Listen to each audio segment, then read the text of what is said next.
Alright, hello guys. You may notice something different. I don't know what it could be. Yeah. So we're just going to get threaded up and started. I put on some background music today. If you've also, if you've not seen the difference from the other videos, then you can hear it.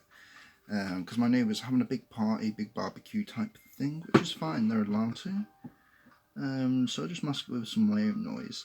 And, you know, if people like the music, if people don't like the music, feel free, if you own the music, feel free to sue me, but I did get this off a copyright-free, Creative Commons website, so hopefully we have covered my backside there. I covered my backside and where I'm starting stitching. No, I have not, and that's a bad place to start stitching, so I'm which will turn to a very messy back of a piece. So we'll start stitching here. Hopefully you can see, but you can also notice I've got a frame on it, so this finally arrived.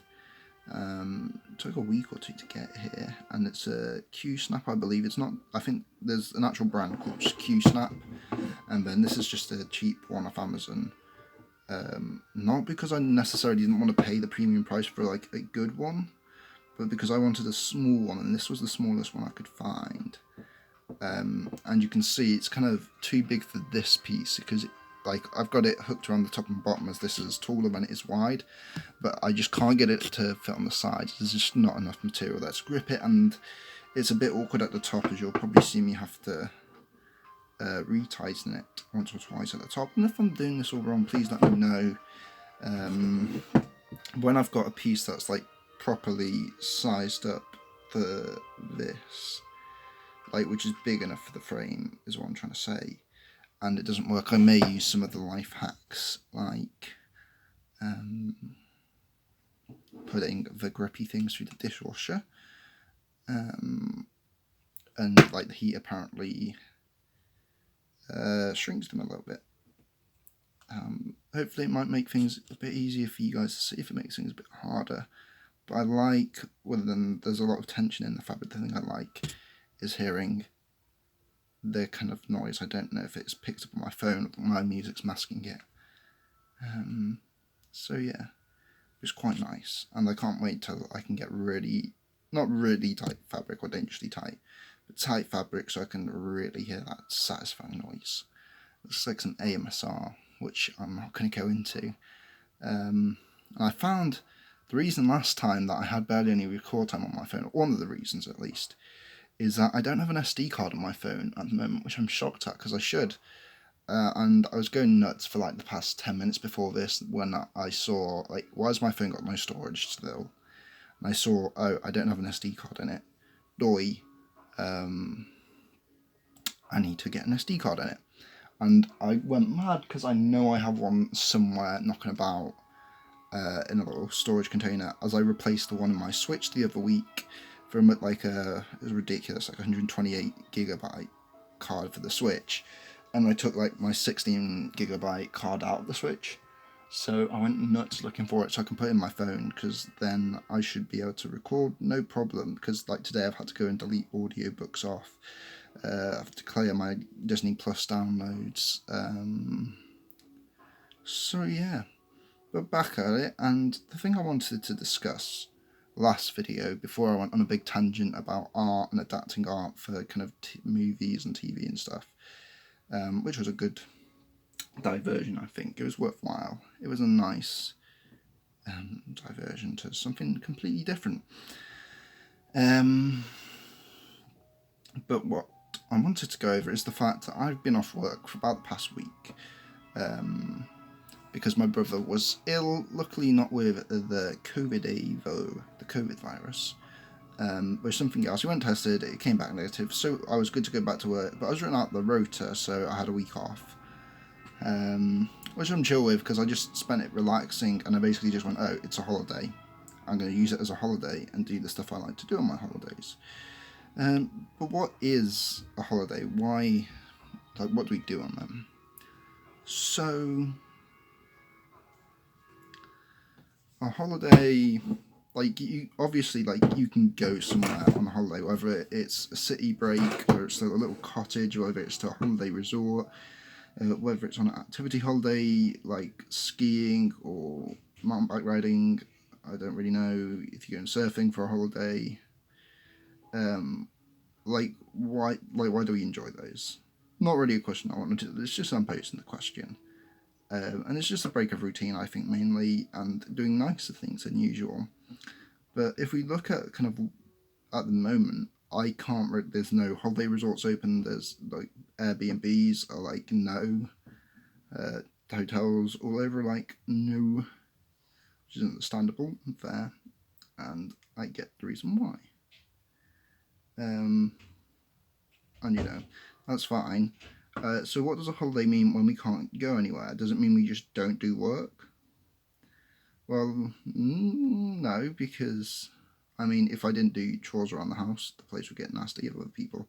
If everyone in the house is on a week of holiday and no one cleans the toilets, those toilets are going to be nasty. So, we can't take a break from everything, but kind of a lot of our 9 to 5 job is taken care of by somebody else for a week or two.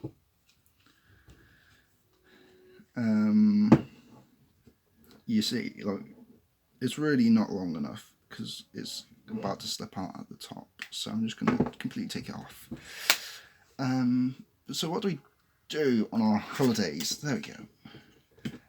When we're at home and got time where we're not working, do we get on top of chores? Do we do the things that we say we're always going to do but never get around to? So things like I've been doing last week, I've been doing a lot more exercise than usual to try and get me into better routines. What colour are we on? We're on a silver.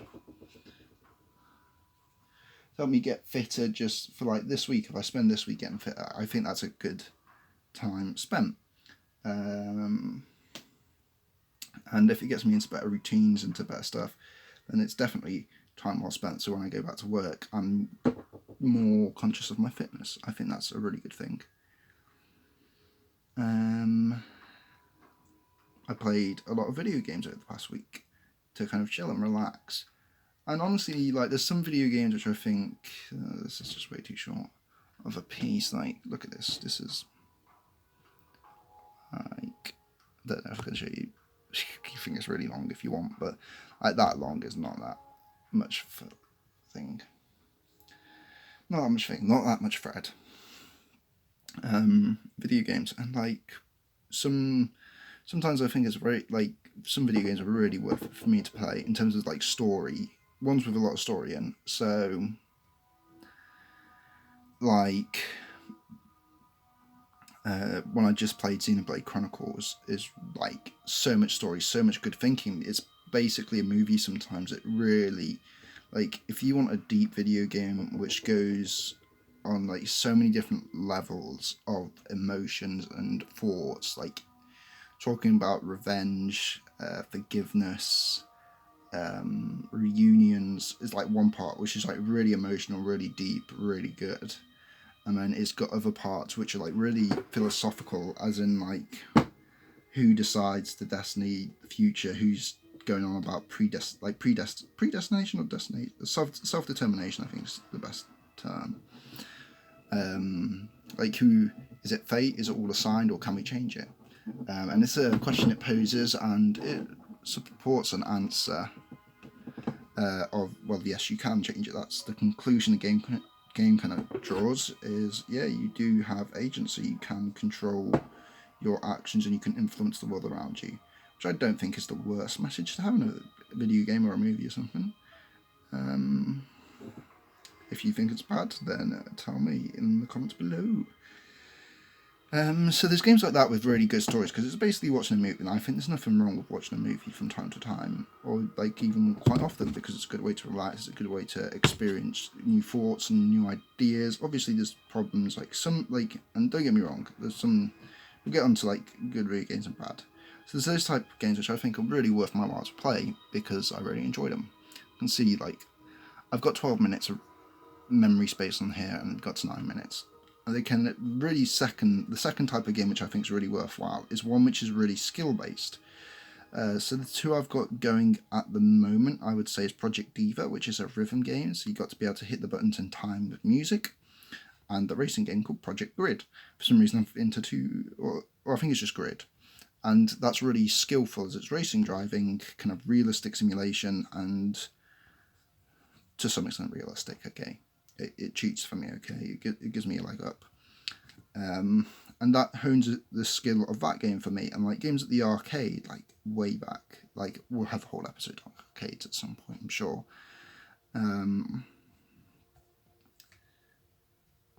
And we, like those which train my skills in those games, I think are worthwhile, because getting better and honing something that's skillful, and like there's some games where I don't like the skills, there's some games which I think there's no skill, it's just randomness, which I don't like playing. And those are kind of the two ways I think we can genuinely play single player games and not think it's a waste of time.